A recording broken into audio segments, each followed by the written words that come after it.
Right, Honorable Dr. Moses Masika Wetangula, EGH, Speaker of the National Assembly, to deliver his remarks.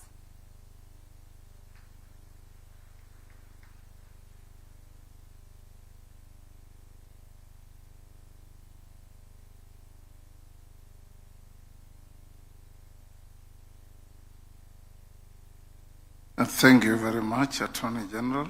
Your Excellency, our President, our Deputy President, and allow me to ride on the established protocols.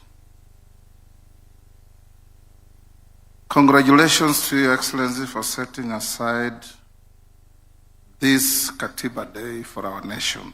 It reminds us, in case we forget, that this was a long, winding journey to get to this Constitution. Today marks 15 years since the promulgation of the Constitution of Kenya. Katiba Day is therefore a day to reflect on the 15-year journey of the implementation of the Constitution by celebrating the milestones we have made so far. It is noteworthy that the Constitution of Kenya 2010 marked a paradigm shift from the governance structure under the repealed Constitution by, among others, recognizing the centrality of the people in the conduct of the affairs of our nation. As Parliament, we are conferred with the sacrosanct constitutional functions of legislation, representation, and oversight. Over the last 15 years, Parliament has been at the forefront of ensuring the implementation of the Constitution.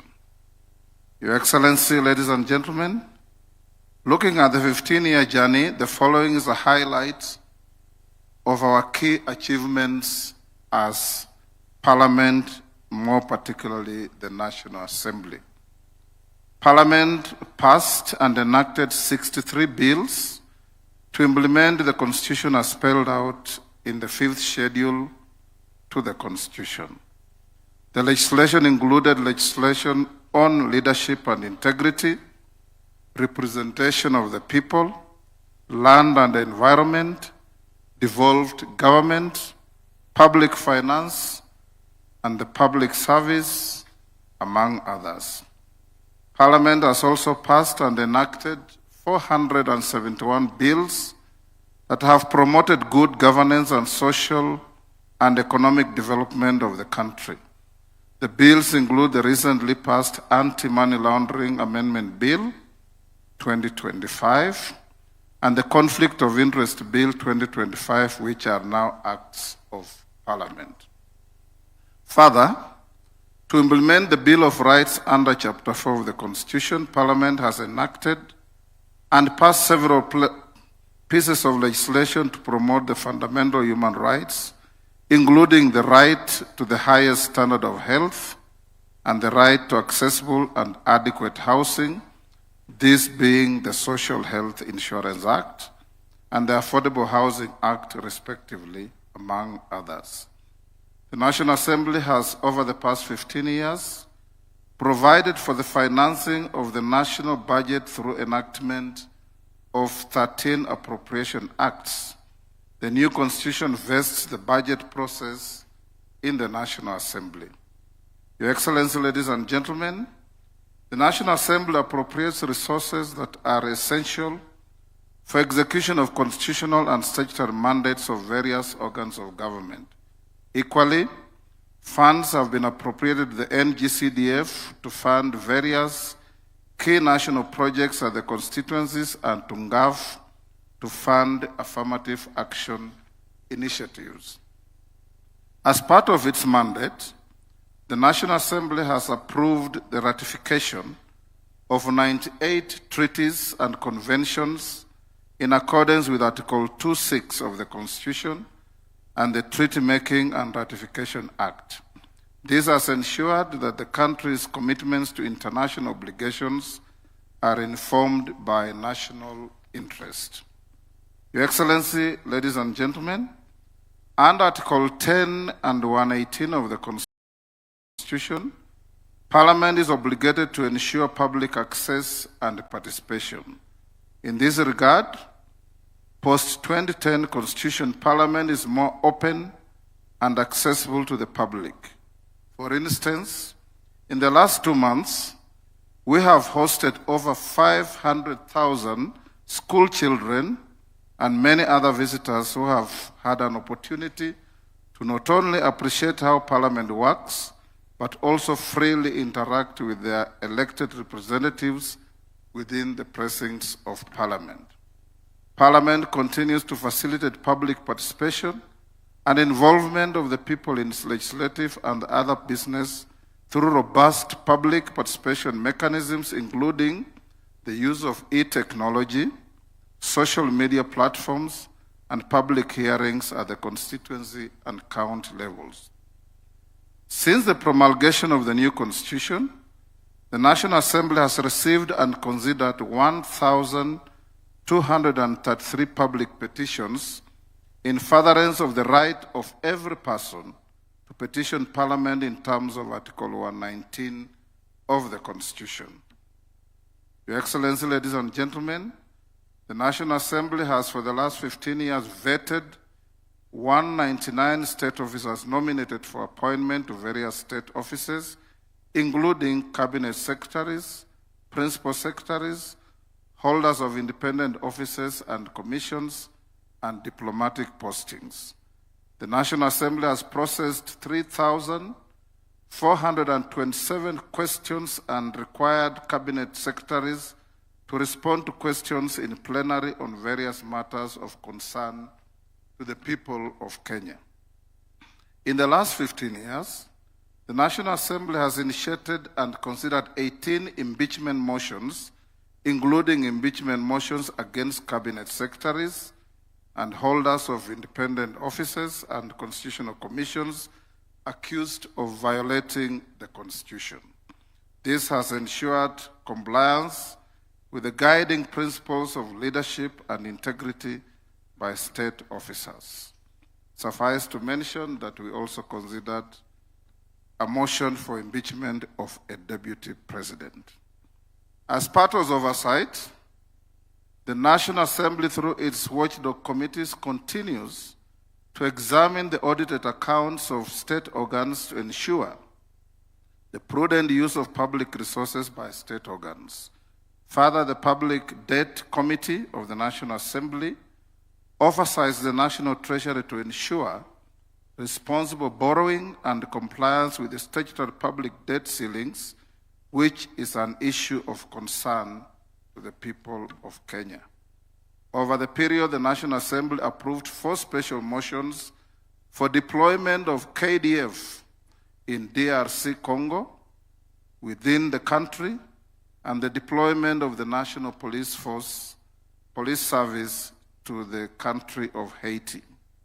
Your Excellency, ladies and gentlemen, the National Assembly has passed and enacted several electoral laws in compliance with the general principles of the electoral system, including free and fair elections, which are simple, accurate, verifiable, secure, accountable, and transparent, as provided for under Article 81 of the Constitution.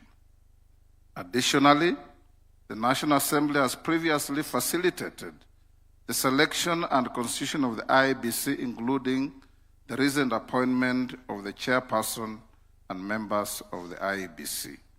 Your Excellency, ladies and gentlemen, Parliament has over the relevant period passed 27 division of revenue bills and count allocation of revenue bills to ensure adequate allocation of national revenue to counties. It is important to note that in the current 2025-26 budget, the equitable share of revenue to counties stands at 21% of all revenue collected by the national government.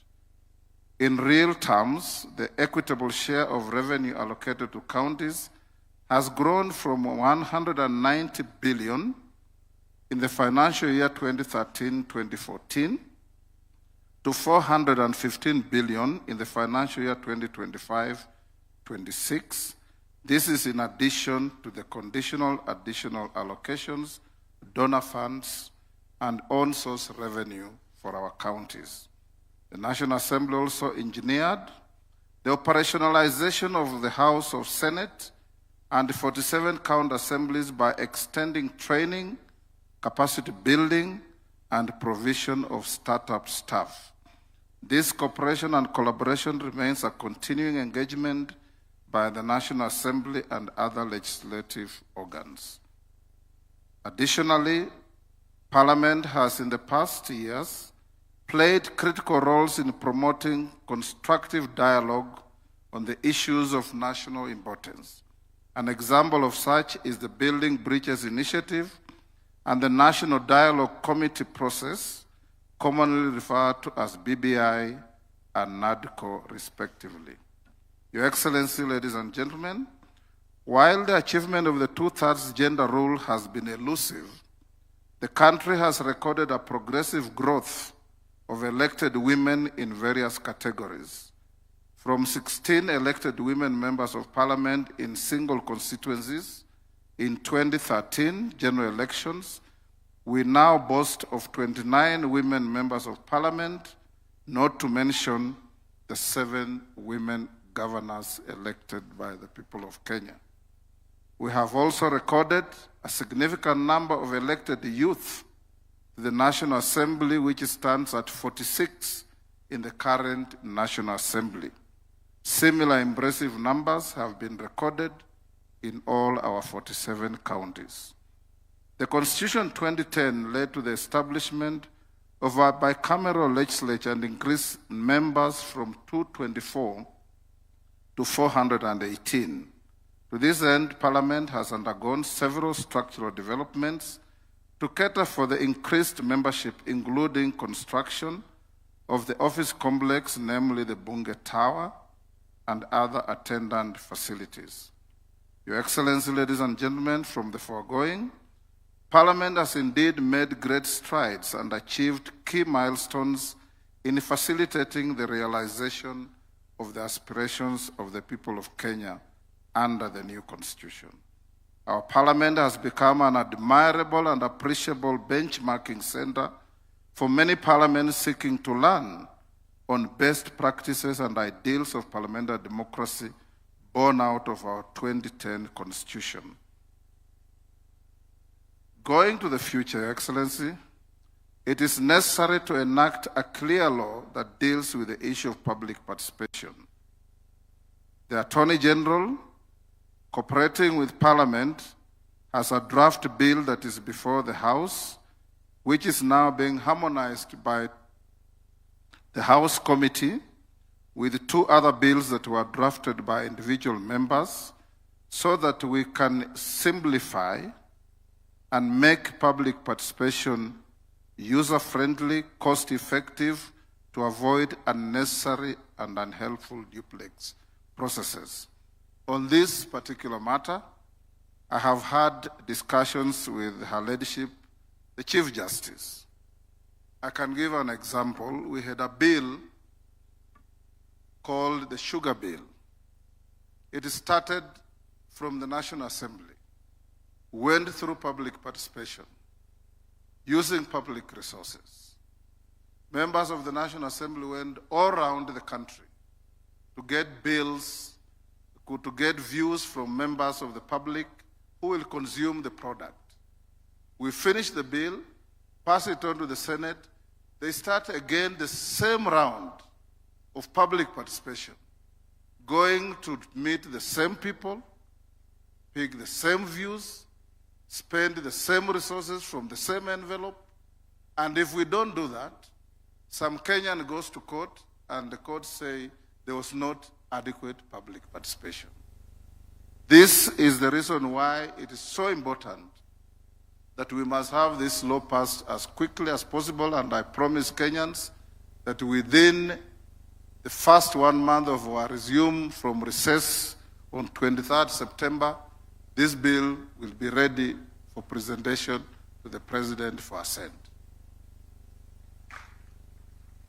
In conclusion, the Constitution being a living and dynamic document, it is considered It is our considered view that it is desirable, and this has been alluded to by Professor Makau, the Attorney General, and somebody else, that we have a continuous candid conversation on the 2010 Constitution to be able to evaluate what is working, what has worked efficiently, and what is not working or what is excessive in the Constitution. Such exercise would help our country to continue with our journey to achieving a near-perfect Constitution for our country. Ladies and gentlemen, Your Excellency, with those remarks, it is my singular honor and pride on behalf of the Parliamentary Service Commission and the National Assembly to join Your Excellency, leaders present, and compatriots in celebrating this milestone in our constitutional history. You may wonder why my brother, the Speaker of the Senate, is not here. He is sitting in the Senate, presiding over one of the creations of this Constitution, having a process of impeachment of a governor before the House. And this is the beauty of this Constitution, that if you are impeached at the county, you still have an appellate structure at the Senate for your case to be heard. And you still have an appellate structure to go to the courts to challenge whatever we do. This Constitution is wonderful, this Constitution is great, but it will be as great as we adhere to its ideals, to its principles, and its implementation. May God protect our country. May God make us more conscious of our rights, and may God make Kenyans understand and appreciate that we must be each other's keeper in protecting our country. Thank you.